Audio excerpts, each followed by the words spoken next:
Olá pessoal, tudo bem com vocês? Bom dia, boa tarde, boa noite.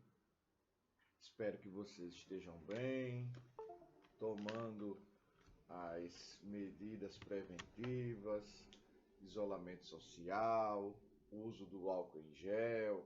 É verdade? Vamos continuar. E vamos também continuar com o nosso conteúdo. Nós já fizemos uma abordagem que a aula de hoje corresponde ao nono ano.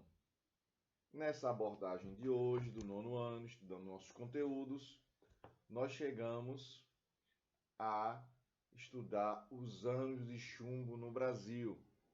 Esses anos de chumbo fazem referência ao período do governo militar.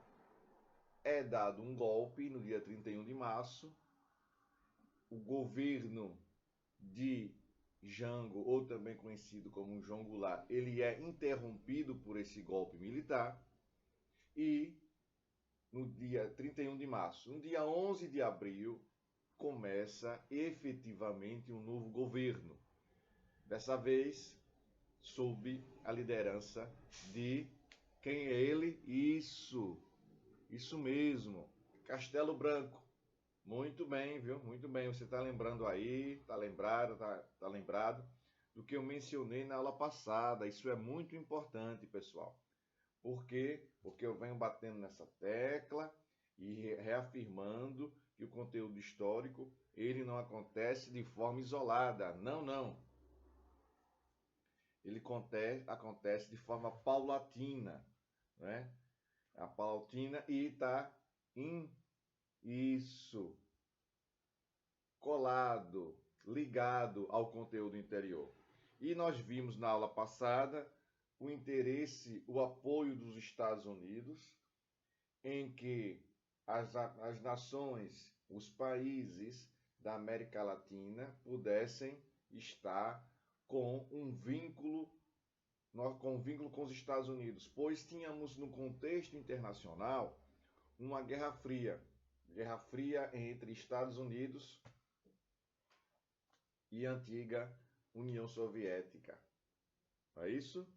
Pois bem, isso posto, o golpe aconteceu e vamos ver agora que medidas serão tomadas para que o regime possa ser mantido.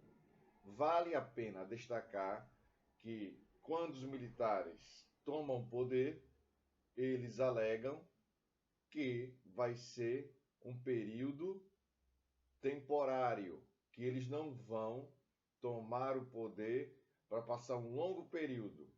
Eles alegam que estão tomando o poder para que o Brasil não vivencie a ameaça comunista, visto que João Goulart era um simpatizante, era um comunista. Com isso, os americanos põem em prática o seu desejo de dominar, de influenciar a América Latina através da chamada Operação Condor. Com isso, a gente vai perceber que os governos militares são 5 no total. O governo de Castelo Branco, o governo de Costa e Silva, de Emílio Garrastazu Médici, Ernesto Geisel e João Goulart. Esses são 5 presidentes do período militar. E desde o primeiro governo, o governo de Castelo Branco, eles utilizam um expediente para garantir as suas medidas, porque a Constituição vai ser rasgada, o Congresso vai ser fechado. Então, eles preferem governar agora através de atos institucionais. São atos que vão tomar medidas que vai estabelecer ali o governo efetivamente. No caso, durante todo o governo militar, são 17. Existe um em especial que se destaca, que é o AI-5, que foi decretado lá em 1968, durante o governo de, muito bem, Costa e Silva. Pois bem, feita essa introdução, vamos entender como o governo militar vai atuar agora de forma específica nos estados para excluir, colocar para fora todos aqueles governadores que poderiam representar uma ameaça ao seu governo. E também temos o surgimento de uma Liga de Trabalhadores Rurais, a Liga Camponesa. Não é isso? Muito bem. Diz assim, na página 256, preste atenção aí no serviço, isso, 256, diz assim: Jango acabou sendo derrubado do poder, assim como todos aqueles que tivessem e fossem acusados de idealizarem comunismo, como o governador de Pernambuco, Miguel Arraes, e o governador do Rio Grande do Sul, Leonel Brizola. É importante frisar que nem Jango, nem Arraes, nem Brizola eram comunistas. A maioria das organizações ou instituições políticas foram perseguidas, como as ligas camponesas, cujo principal líder foi Francisco Julião.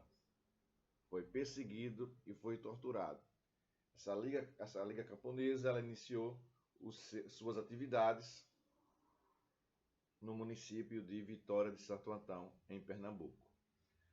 Prosseguindo então, a União Nacional dos Estudantes teve sua sede incendiada. Sabia-se que naquela época os estudantes tinham força, estavam se arregimentando, se organizando e poderia representar uma ameaça.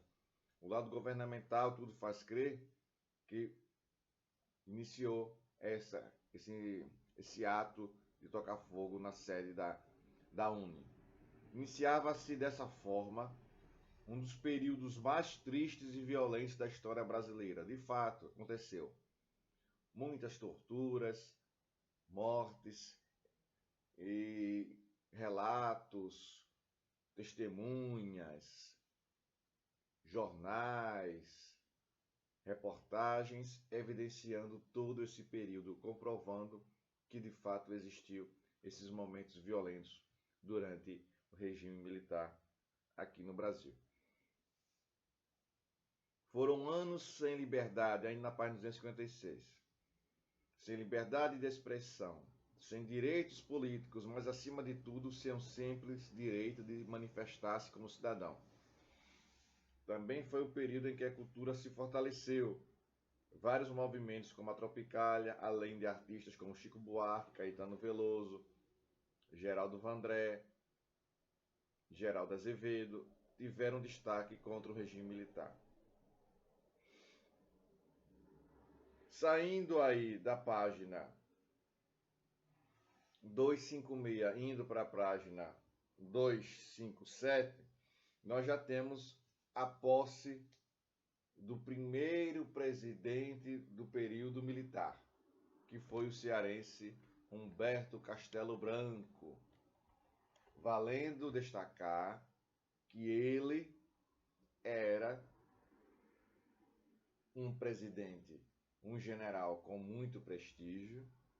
Ele fez parte do grupo que idealizou o golpe, e esse grupo é chamado de o Grupo de Sorbonne, que volto a falar sobre isso sim, que é um grupo ligado esse grupo de Sorbonne, é um grupo da Universidade Francesa, que é um grupo de intelectual dentro da Escola Superior de Guerra, que pertence ao Exército, a ESG. E, além dessas figuras dos presidentes que citei o nome deles, tem sempre uma figura importante desse período que a gente não pode esquecer, que era o ministro sem pasta, o articulador Golbery Couto e Silva. Ele articulava todas as ações, prevendo como o regime poderia se manter no poder, tomando atitudes aqui e ali. Então esse nome, Golbery Couto Silva, do Couto e Silva, foi um personagem muito importante para a estabilização do governo e depois, inclusive, no finalzinho do governo de Geisel, quando vem a lei da anistia, a abertura lenta e gradual, que a gente vai vivenciar isso, ele também participou disso. Vamos lá. Dito isto, vamos para a página 257, que tem um título aí, A Preparação dos Militares para o Primeiro Governo Ditatorial. Nós já tínhamos, no Brasil, vivenciado um governo ditatorial durante a Era Vargas, de 37 a 45. Ali também foi um período ditatorial. E esse também vai ser um período em que a democracia não vai ser privilegiada, a democracia não vai existir. O poder, a condição de se manter, de se manifestar democraticamente não vai existir durante esse período. É verdade? Muito bem. Diz assim o texto.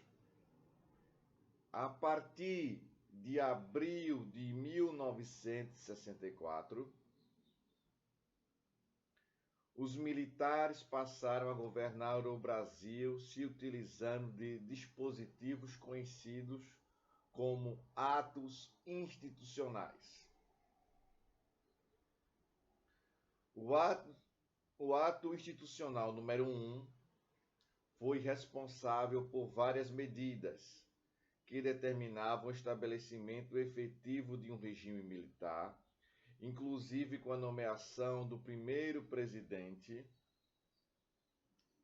que foi o general Humberto de Alencar Castelo Branco. Vamos agora observar e conhecer quais foram as principais medidas tomadas pelo AI-1. Vamos lá? Diz assim: o general Castelo Branco foi nomeado presidente. Outro item: ficaram mantidas as constituições federais e estaduais, além de respeitadas as autonomias estaduais. Terceiro, a responsabilidade de eleger o presidente do Brasil passava a ser do Congresso. Então, o povo não tinha mais o direito de eleger seu presidente. Quem iria eleger era o Congresso Nacional. E o Congresso Nacional, formado por maior parte de pessoas aliadas ao governo, conservadores. Vamos lá? Prosseguindo. Durante esse período foi formada uma maioria por militares e conservadores de direita, o que garantia sempre a eleição de um presidente com origem militar. O outro item do AI-1 era a escolha e decisão do presidente alterar leis e até mesmo a Constituição, além de planejamentos financeiros. Poderia submeter o Congresso Nacional a tais decisões.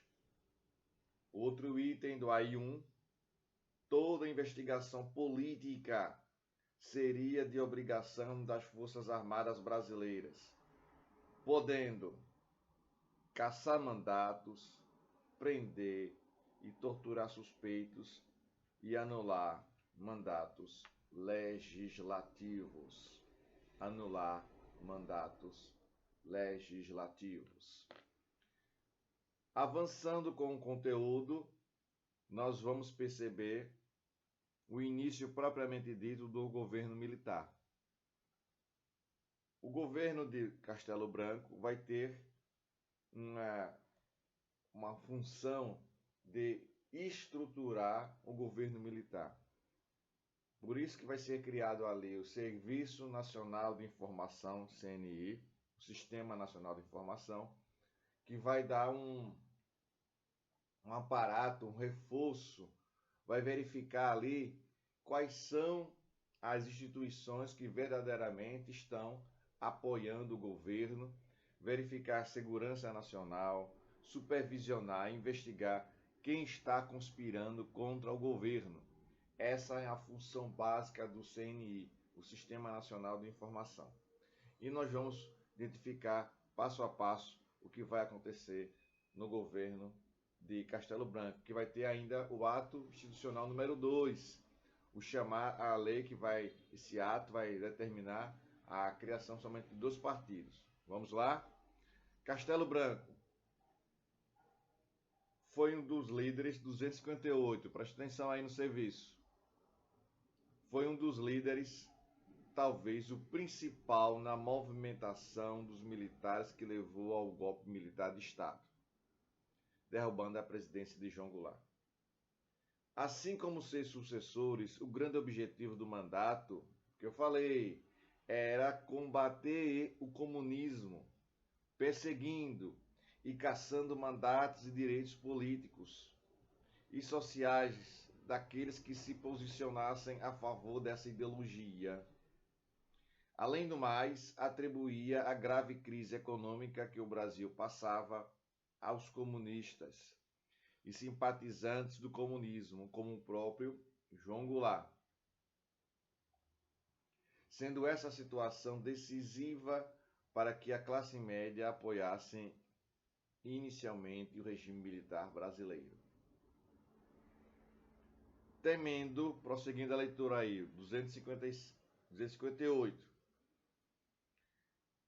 temendo governantes populares e que tinham aproximação com as ideias socialistas e comunistas, Castelo Branco cassou vários mandatos.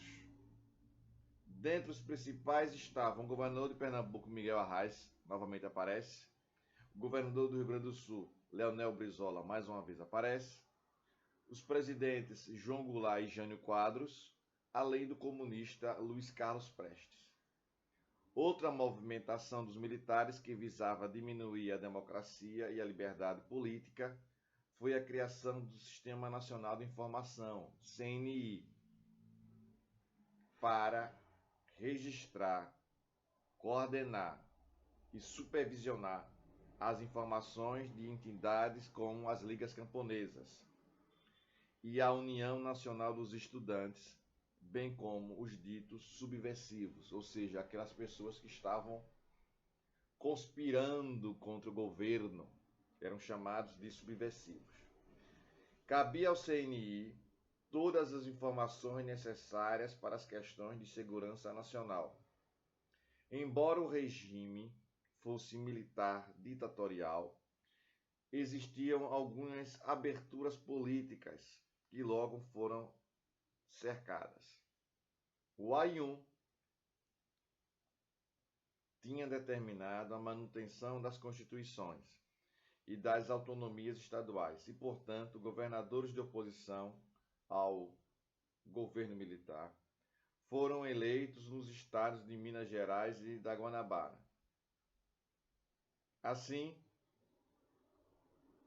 quando Castelo Branco elaborou o ato institucional número 1, determinou a extinção dos partidos políticos no Brasil, criando apenas 2, que seriam a Aliança Renovadora Nacional, ARENA, e essa ARENA era ligada ao governo, e o Movimento Democrático Brasileiro, que era de oposição, líderes mais moderados se opondo ao regime militar. Essa cassação da liberdade política gerou forte reação popular, principalmente da UNE, que se reorganizou, como também de vários setores da sociedade, a exemplo de artistas e atletas. O nosso livro apresenta esse link, essa característica, que fala sobre a cassação. A cassação significa perda do mandato para a qual foi eleito e a suspensão dos direitos políticos, ou seja, da capacidade de votar e de ser votado. Então, durante 8 anos, quem tivesse seu mandato cassado não poderia exercer nenhum cargo público durante 8 anos. Prosseguindo aqui, nós temos uma imagem interessante, que é essa foto aqui. Que temos aqui Castelo Branco junto ao presidente francês Charles de Gaulle.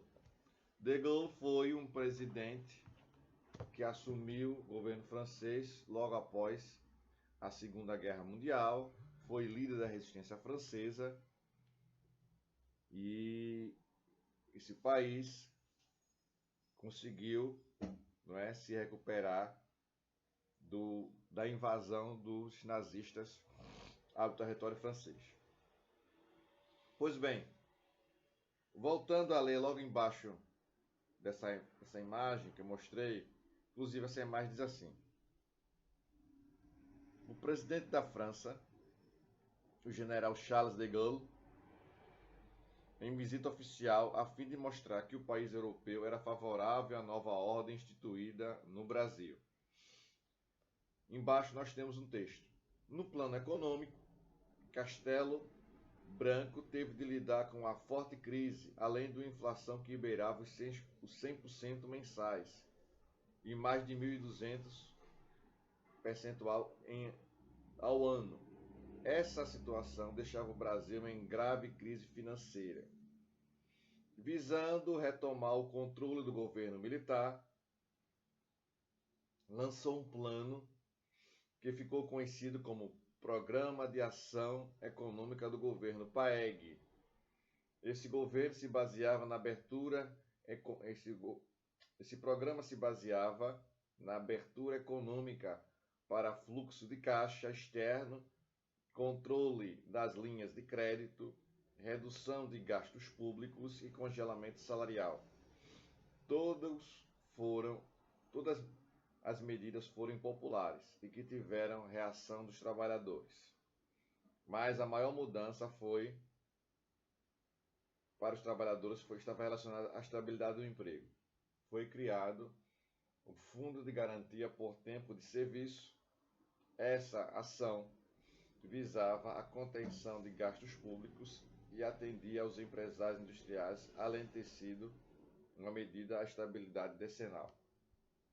Em 67, Castelo Branco, visando aumentar a rigidez e o centralismo político no Brasil durante o regime militar, criou mais 2 atos institucionais, o terceiro e o quarto, que tinha por objetivo alterar a Constituição que havia sido promulgada em 1946, ainda no governo de Dutra.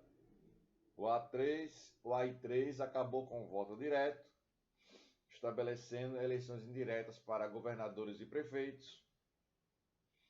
E o AI-4 teve as seguintes medidas: limitação do poder político e aumento da centralização do poder, decreto de qualquer ação ou planejamento dos poderes executivos que teria de ser analisado e autorizado pelos militares, criação da lei de imprensa, a lei de segurança nacional, que serviriam para aumentar a censura e acabar com a liberdade de expressão, bem como aumentar a perseguição contra qualquer instituição ou pessoa que contestasse o regime militar brasileiro.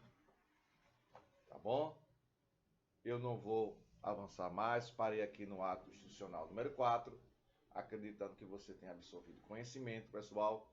Um forte abraço, se cuidem e até a próxima aula. Tchau, pessoal.